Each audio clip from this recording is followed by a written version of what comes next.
Good afternoon and welcome to Locked On NBA. On today's show, what are fair expectations for the Lakers this season, and why is their biggest X factor not LeBron James or Luka Doncic? Meanwhile, John Morant is already dealing with a setback. We'll talk about what it means for the Grizzlies this season. Plus, a new report suggests Giannis might be eyeing New York City. All of that and more on today's Locked On NBA.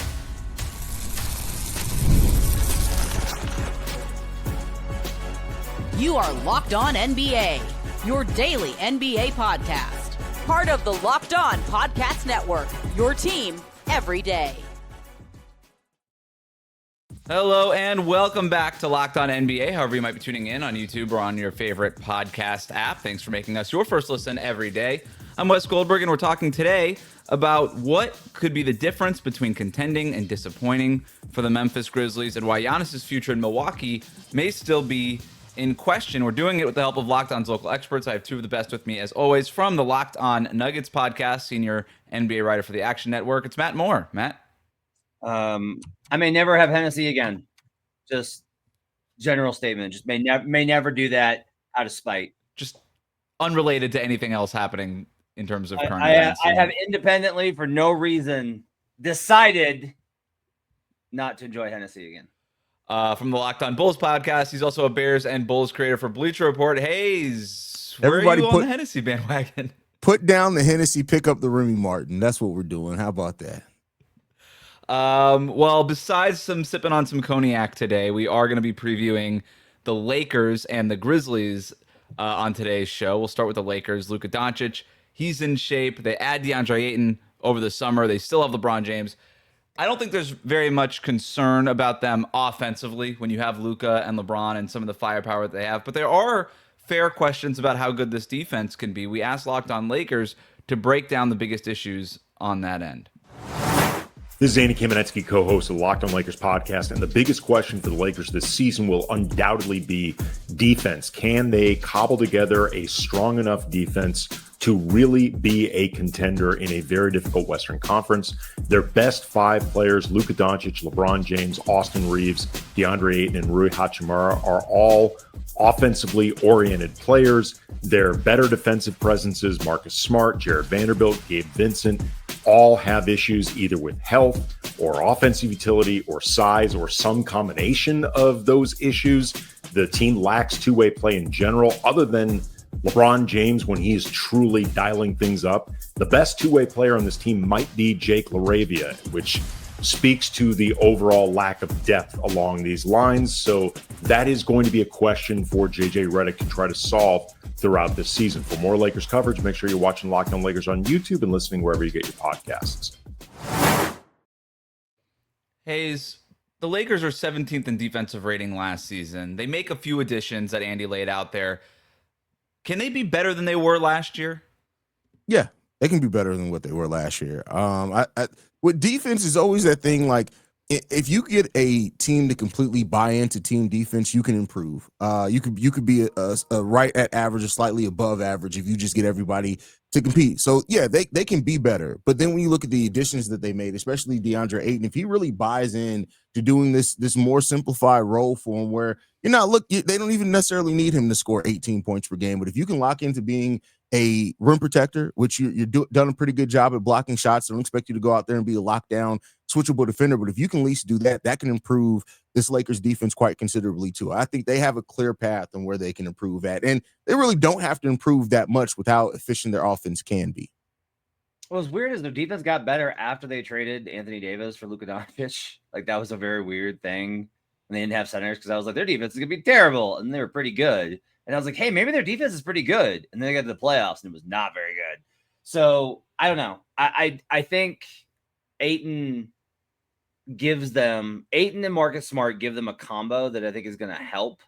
But I continue to just kind of be like, look, if you got Luka Doncic and Austin Reeves on the floor, you have two guys that you can put into actions to be able to generate favorable matchups that the Lakers then have to compensate for with help. And then as a side effect of that, if you do that and you've got LeBron James in positions where he has to help and make multiple rotations at age 41, it's not ideal for him. Like, LeBron can still move, LeBron can still defend, LeBron can still do this, but like, getting up there, there's just like a lot more ways I think to kind of make this vulnerable. However, I think if they can keep the baseline defense in those lineups where they only have Reeves or Luka on the floor, I think they can get there. I think they can actually have a pretty good defense. I think they'll be all right. I will say I'm not like 100% sure on the offense. I'm just not. I don't know that they have enough 3-and-D guys. Reeves is independent. Like Reeves is really good at what Reeves does, and he's really good with the ball, and he's going to get a lot of money next summer. And Luka's Luka. And they have a lob threat with Ayton, and that's a good combo. If they had just kept Dorian Finney-Smith, I feel so much better about this team on both sides of the floor. Like that's just still the guy. Wouldn't that just like having that one-on-one defender would have done them a real like even if they lost Dorian Finney-Smith and they would have been able to replace him like in Nickeil Alexander-Walker or something like that, it would have made me feel a lot better about that. But you know they could still be solid. Lakers fans will point to the addition of Marcus Smart. It's been a few years since Marcus Smart has been Boston Celtics level, stole Defensive Player of the Year from Bam Adebayo level. Marcus Smart, but he was still very good then. Not as good now. Rough couple years with injuries in Memphis, and then was sort of just disappeared from the face of the NBA playing with Washington down the stretch of last season. But what do we think Marcus Smart can add to this mix at this stage in his career, Matt? I mean, the defensive impact numbers are still really great for him. Marcus has had inconsistent shooting stretches, and those are going to be very high pressure kind of moments for him. Like that, those are going to be the high leverage swings, right, for Marcus Smart, as whether he's able to make those open threes or not. I kind of just think that this might be. You remember how Batum was kind of like lost, and everybody thought he was like on the end of his career in Charlotte, and then he goes to the Lakers or the Clippers, and it's like this reinvention. I think it's the same kind of deal where he didn't really ask to be traded to Memphis, and he was hurt. He definitely didn't ask to be traded to Washington, and like this is the last place where it's like this is the first place in his career that he's chosen. He was drafted by Boston. Like this is his first time that he's gone somewhere that he wanted to be new. And so I think that will probably change a little bit of his approach and his availability. And I would not be surprised if Marcus Smart has a bounce back season. I still think Marcus Smart could be an impact player. Yeah, don't count out Marcus Smart. I think in the things that he's done well over his career, like, yeah, there's going to be a slide there, but like him being a role player, and especially that veteran that you need off the bench, he can make a difference for them. I don't know if it's going to be the same level that Dorian Finney-Smith would have made, but Marcus Smart, don't count him out yet. One thing with the Lakers and the defense and the offense, honestly, too, Jared Vanderbilt in preseason is moving. Like he looks completely healthy for the first time in about 2.5 years. And he's got an improved shooting stroke. Like Vanderbilt is a guy that they've really believed in. And it looks like he's actually in a place physically to be able to contribute. Their biggest addition might not be Jake LaRavia, Marcus Smart, or DeAndre Ayton. It could legitimately be getting a fully healthy Jared Vanderbilt, who's now evolving into a more complete player. We've seen what Vanderbilt can do defensively for them, right? In the past when he has been healthy. It's the problem is times of health have been few and far between. I do want to go back, though, to DeAndre Ayton, because I do think that that's probably the biggest swing piece for this team. Suns fans, Blazers fans had enough of Ayton by the time that he left those teams. We asked Andy if Lakers fans will see Ayton as a hero or as a villain by the end of the season. This is Andy Kamenetsky, co-host of Locked on Lakers podcast, and I've been asked to answer the question whether by the end of the season, Laker fans will see new center DeAndre Ayton as a hero or a villain. I think the truth is likely somewhere in between, but in order to follow the assignment, I have to choose. So I am choosing hero, and that is because he is easily the best center of the Lakers LeBron James era, not named Anthony or Davis. He has never averaged fewer than 10 rebounds a game, and the Lakers desperately need rebounding. He is going to be a very good pick and roll partner for both Luka Doncic and LeBron, and the Lakers don't need him to live up to the billing of a former number one overall pick. That failure is for Suns fans to be bitter about permanently. The Lakers just need him to be a serviceable starting caliber center and a quality fourth or fifth option. He's more than qualified for that role. So I got to choose hero. For more Lakers coverage, make sure you're watching Locked on Lakers on YouTube and listening wherever you get your podcasts. Hayes, I think Andy makes a fair point about, hey, expectations don't have to be that high for DeAndre Ayton. Yeah, they don't. I mean, that's kind of what I was alluding to when I talk. Like, like what they need him to do The most is very simple. So he doesn't have to have super high expectations to be able to help this team. And if he does give more than that in minutes where maybe one of Luke or LeBron or somebody's off the court, if he builds really good chemistry with Austin Reeves as well, like he can do more than that. But yeah, it's not super high expectations. You have a very simple job you have to do here, and he's capable of doing that job. Yeah, I wrote a thing this summer that kind of talked about how if you take the names off the jerseys and you look at the types of players that they added, the Lakers, you're actually kind of go, huh, okay. All right, that's pretty good, because it's just like, forget that it's DeAndre Ayton, a very large, good screen setting, pick and roll big who can play drop defense. Now, if you want to get into like, yeah, but what about his effort level and his, I think those are valid concerns, because I don't know how much of that you can't. It's not that we don't see guys that had questionable work ethic suddenly get it. If that's inconsistent, it's not like, oh, this is what gets through those guys. Mm-hmm. Sometimes they never get it. Sometimes they do get it. Sometimes they get it and they lose it again. You don't really know. One thing I do think that helps, though, is Luka seems to have a good relationship with him based off of like their closeness during the draft process. And like they have a good relationship. And that's very important. If Luka connects with him and he'll keep him engaged. And if Ayton responds to that and does put in the work, then that keeps Luka from getting grouchy and grumpy. That's really good. So there's a dynamic here I think that can work. And that's honestly the most important thing here, is that relationship needs to stay copacetic.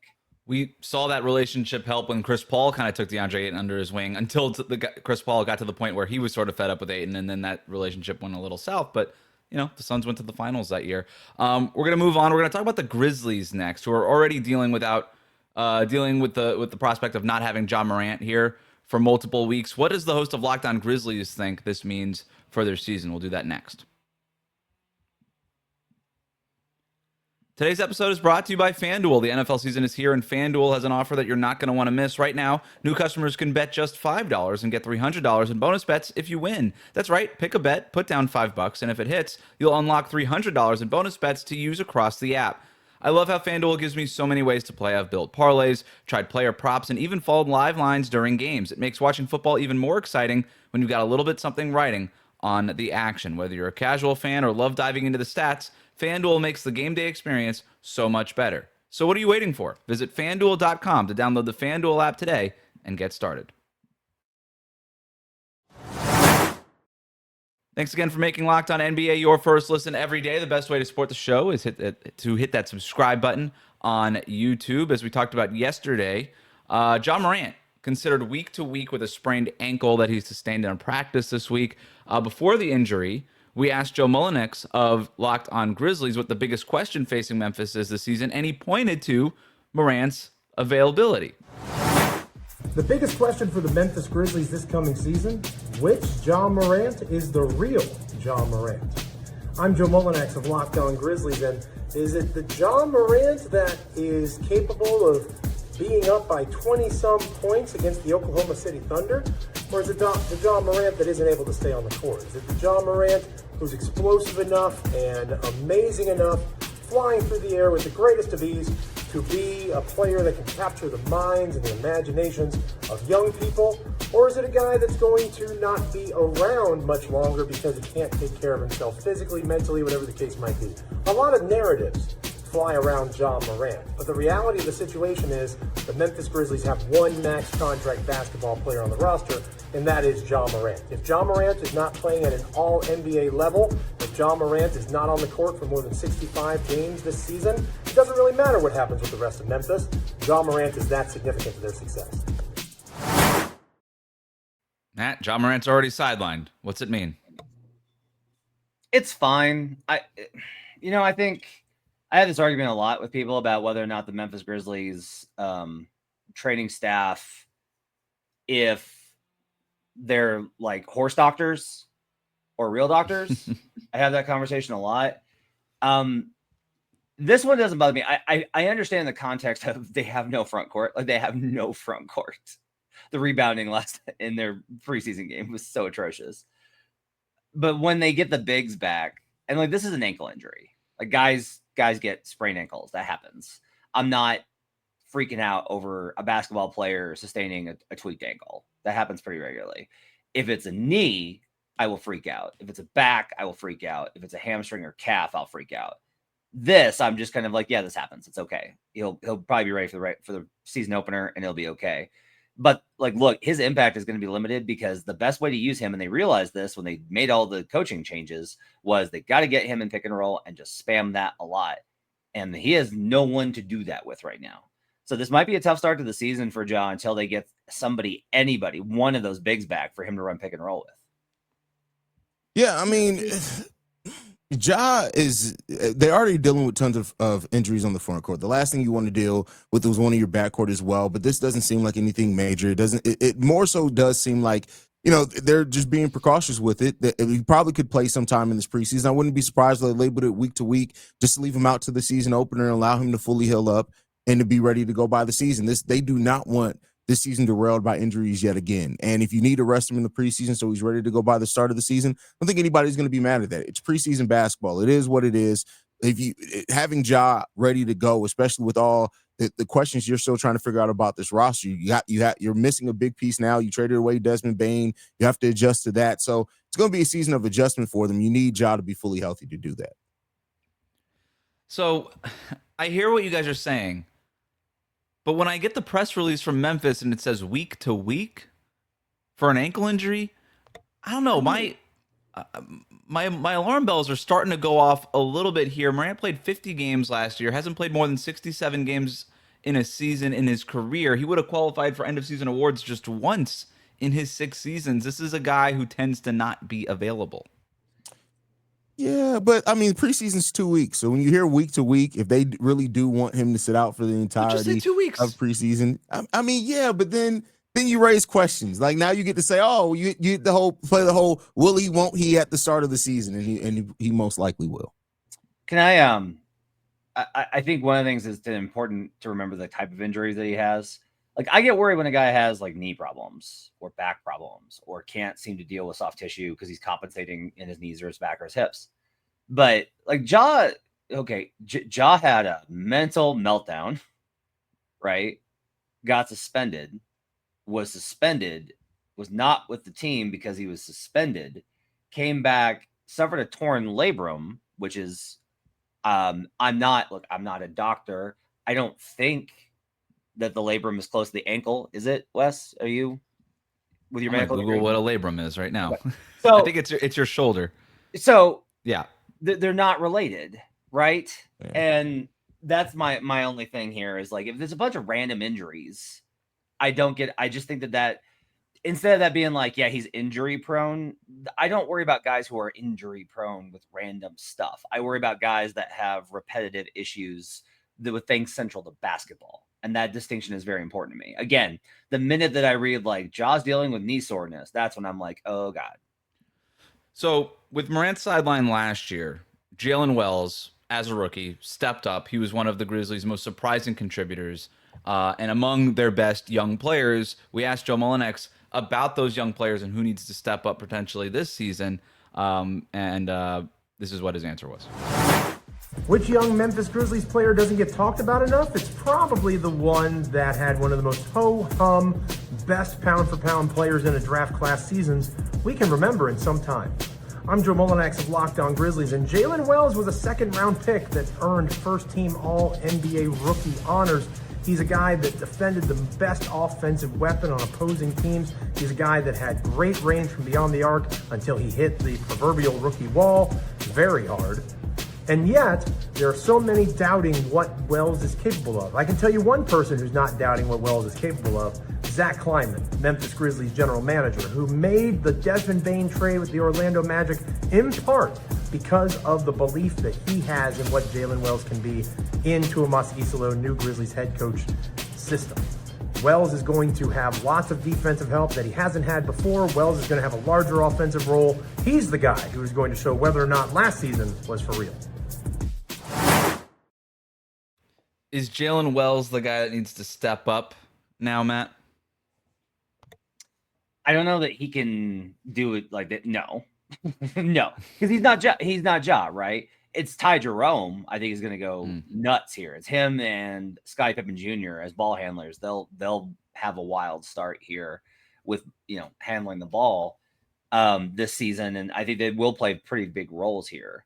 I do think it's funny because Joe and I have been going back and forth because I think that Jalen Wells is a much better prospect than Zach Edey, and he thinks Zach Edey is a much better prospect. Joe also doesn't think that Jalen Wells is much of a passer, which I wholeheartedly disagree with. Like, Jalen has a lot of really sharp passes. He's got a little bit of Cam Johnson to his game. He's like a guard version of Cam Johnson in that regard, where I looked at Cam Johnson's game this summer for covering the Nuggets, and I was like, man, he makes really smart, quick passes. So I think Wells is going to have a phenomenal season because that guy gets it and he competes and he is a great defender and he can hit open threes. He's so efficient. He probably should have won Rookie of the Year last year. Like, I think Jalen Wells was the best rookie last year. But as far as like where he goes from here, I don't want to set that expectation on him because I don't necessarily know that the Grizzlies envision that for him yet. I can understand where he's coming from, though, with wanting it. Like, it's a 22-year-old player that looked really good. He has that size at the guard position at being 6'8". Like, so, like, it's a lot of things that are enticing about Jalen Wells as a player. And if you do get him in year 2 to step up in that way, then that just adds to the future of your team. So I can understand wanting that. Jalen's really good. Better than Zach Edey. That's a take, Matt. I'm not going to say no to that, but I'm not going to. I think Zach Edey's a better player right now. We're talking about long term. It's probably going to be Jalen Wells. I think Zach Edey is as close to his ceiling as possible already as a player. So there you go there. But Jalen's a solid pick there. I like the pick of Jalen Wells. One interesting thing I learned about Jalen Wells last year: he looks up to Jimmy Butler as a role model. As long as it's not with contract negotiations.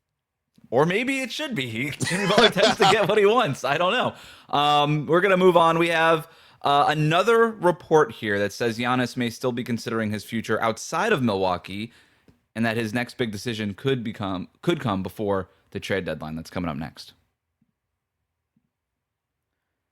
Today's episode is brought to you by Monarch Money. Most people can't name all of their financial accounts or even what they're worth, whether it's a 401k, properties, or investments. And when you don't have the full picture, you can end up leaving money on the table. That's where there's Monarch Money. It's an all-in-one personal finance tool that brings your entire financial life together in one clean, easy-to-use interface on your laptop or on your phone. Monarch is built for people with busy lives. If you've put off organizing your finances, Monarch is for you. Monarch does the heavy lifting for you. You can link all of your accounts in minutes, see clear data visuals, get smart categorization of your spending, and finally feel in control of your money without ever touching a spreadsheet. Maybe you aren't saving as much as you thought. Monarch helps you identify savings opportunities, smart investments, and discover forgotten 401ks from past jobs. So don't let financial opportunities slip through the cracks. Use the code LOCKEDONNBA at monarchmoney.com in your browser for half off your first year. That's 50% off your first year at monarchmoney.com with the code LOCKEDONNBA.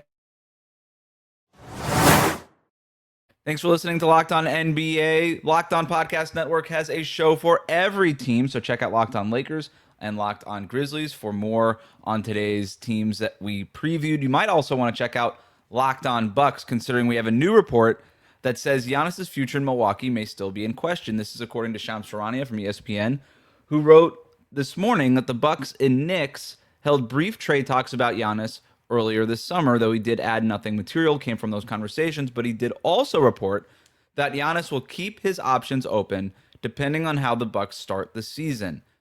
Haize, what do you make of this new report with Giannis? I mean, this is kind of what I always expected. Not even saying that to toot my own horn, but like the Giannis being content in Milwaukee is always conditional. Like I'm not saying he's not committed there. I'm not saying he's not fully bought in to what Milwaukee has going on, and he wants to win there. But I think Giannis is going to owe it to himself if he feels like the situation Milwaukee gets to a place he just can't envision himself really competing in a meaningful way.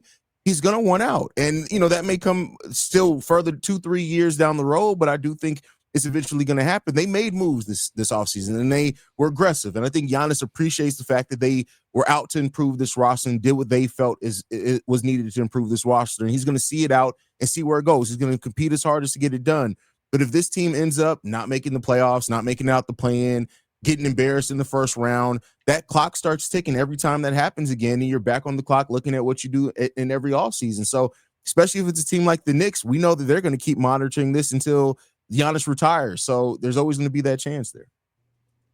I don't know that the clock's going to start ticking. I think it's ticking. I think one of the things that you will see in these type of situations, going back to like Dwight Howard in Orlando, a lot of times guys, because they have built these relationships and communities and they have had this success, is they don't want to be the bad guy. Like they don't want to have the bad feelings that you see. Like you want to try and avoid that. And I think that comes from a genuinely good place. The problem is just one of the things that is evident if we take, I always try and don't take one report. Look at all the little bits of information, right? Mm-hmm. And if we combine, Giannis wasn't overwhelmed by the Bucks offseason, because that was it first. It was like, well, he wants to see what they're going to do in the offseason. They had Miles Turner, and then they basically bring back everybody. They didn't do anything else. Okay, well, he was at Eurobasket. He does that. He comes here. He gets back in the States, and he looks at it, and it's just like, yeah, I don't know. He's not out on this team, but he's not like, yeah, I feel great about it. Let's go. Like you did the thing. Miles Turner's not enough to change that mindset. And on top of it, then you have the media day thing where ownership was like, yeah, we had a meeting and everything was great. He reconfirmed his commitment to Milwaukee. And then Giannis says, I don't recall that meeting. Like these are little bits of stuff that you need to put together that tell you this. The final thing I will say on this. Yesterday on the show, when we were talking about the Knicks, I mentioned that the Knicks were at least taking calls for Miles McBride because they're up again. They're in the second apron. And they need a clear roster spot because they've got Garrison Matthews and Landry Shamet and Malcolm Brogdon. And I was confused because I was like, why would you trade Miles Bridges? Why would you trade Miles McBride to make room for those guys? Like, I like those guys, except for Landry Shamet. Like, I like those guys, but you don't trade Miles McBride. He's too good. But you know what you can do? Is you can trade Miles McBride and clear more cap space under the second apron and pick up another first round pick. Which was one of the problems with those conversations this summer. I'm not saying it's going to happen. Every indication is that the Knicks brass loves Miles McBride and he's going to stay. But when you start looking at those kind of reports, keep an eye on it. And the last thing I'll say, Karl Anthony Towns and Miles McBride, his cap space slot, at least for Giannis Antetokounmpo, works straight up under the cap deal. Giannis to New York is fascinating, and according to this report, he was at least open to playing for the Knicks, and that, to me, is the other material thing coming away from this is we haven't really heard another name, another team mentioned for Giannis, other than like, yeah, we know the Lakers want Giannis, we know the Warriors have wanted Giannis for half a decade now, but this is the first time it's at least being reported the other way, where Giannis is like, you know what, I would be at least open to that, and there was apparently a negotiating window where these talks actually took place. Who knows how close they got? Shams was saying it didn't get very close. But I want to go back to something Matt said before, how Giannis doesn't want to seem like the bad guy. What would it take, Haize, do you think, for Giannis to say, you know what? I've had enough. I've had enough. It's time for me to move on. If this team has like 10 wins by the trade deadline, that's definitely something that gets it done. And I'll say this, like, I don't expect that to happen too, but like, I also think if for some reason this roster just can't stay healthy either, but Giannis puts himself out there. Let's say Giannis has an MVP caliber season, numbers wise, but the Milwaukee Bucks can't make it out the first round. At some point, that you have to look at it at that point and just say, listen, I'm doing everything that I can here. It's not enough here. I think something like that also could cause that. With players, the trick is it's less about standings, record. It's about how it feels playing with that team. And if they have a bunch of close losses that are super frustrating because it's small mistakes or missed shots or one guy just being a bonehead or something like that in the first month, and it just feels bad, that's the kind of thing that forces it. Because, there are situations where I covered this last year. Nikola Jokic wasn't considering a trade demand or anything, but that guy had maybe the best offensive season in NBA history, and his team won 50 games, and that guy was miserable from start to finish. And everybody in the organization knew it and would talk about it off record. So it is not about record, standings, his stats. It is like, what does this feel like to Giannis to play for that team? And look, it should be fine because Doc Rivers is in charge. What could possibly go wrong, Haize? A lot. It's Doc Rivers. Anything's possible to go wrong. Reportedly, Giannis didn't sign off on the Damian Lillard trade. He wasn't involved in the Miles Turner trade. These are things that Bucks GM John Horst is doing to try to satisfy Giannis. I see Matt's face there. I kind of agree. I'm like, we sure about all that? But it does, at least publicly, kind of give him a little bit of, it saves face a little bit in the sense of, hey, I wasn't in charge of these. I didn't sign off. I had nothing to do with this. If it doesn't work out, that's not on me. Right. It's not on me. One other thing. I thought this was interesting. Bucks have the 5th easiest schedule through January 1st. Mm-hmm. So there's that. Maybe that's good for obviously that's good for Milwaukee. Maybe they get off to a fast start. But if they don't, it's bad for Milwaukee, then things are going to be very bad. It's even worse, isn't it? This is the opportunity. Like if they lose to those teams because they're not good enough to create the margin necessary, that only increases the pressure. And if it's like if they come out and they start off 18-2, then Giannis, it is gonna he's gonna act like I never said any of that. That was all shams nonsense. That's the trick here. Bucks fans are upset. I get it that this keeps coming up, but in our defense, it keeps coming up. It keeps coming up. And Nikola Jokic came out during his thing and said, "I want to be a Nugget for life." That's the difference. And Giannis doesn't need to say that. He's not required to say it, but he's also not saying it. And that's why this stuff keeps coming up. If you like what you heard today, subscribe to Locked On NBA wherever you get your podcasts, including on YouTube. Thank you to Matt and Haize for their expertise every day. Thank you for making Locked On NBA your first listen. We'll see you right back here tomorrow on Locked On NBA.